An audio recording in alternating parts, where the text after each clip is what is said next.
I see. If you do 2, then I can actually use the cycle back. Plus,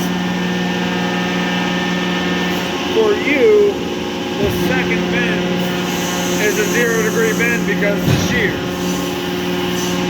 So, hang on, let me fix this up.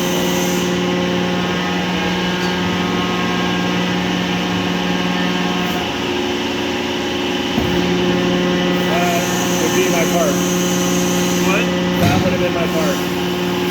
So when it comes up, once the clamp guy comes in, then the shear would go in. So that would be my part at 35? 21. 21, okay. So then this is the bend. Then it would come in, do it again.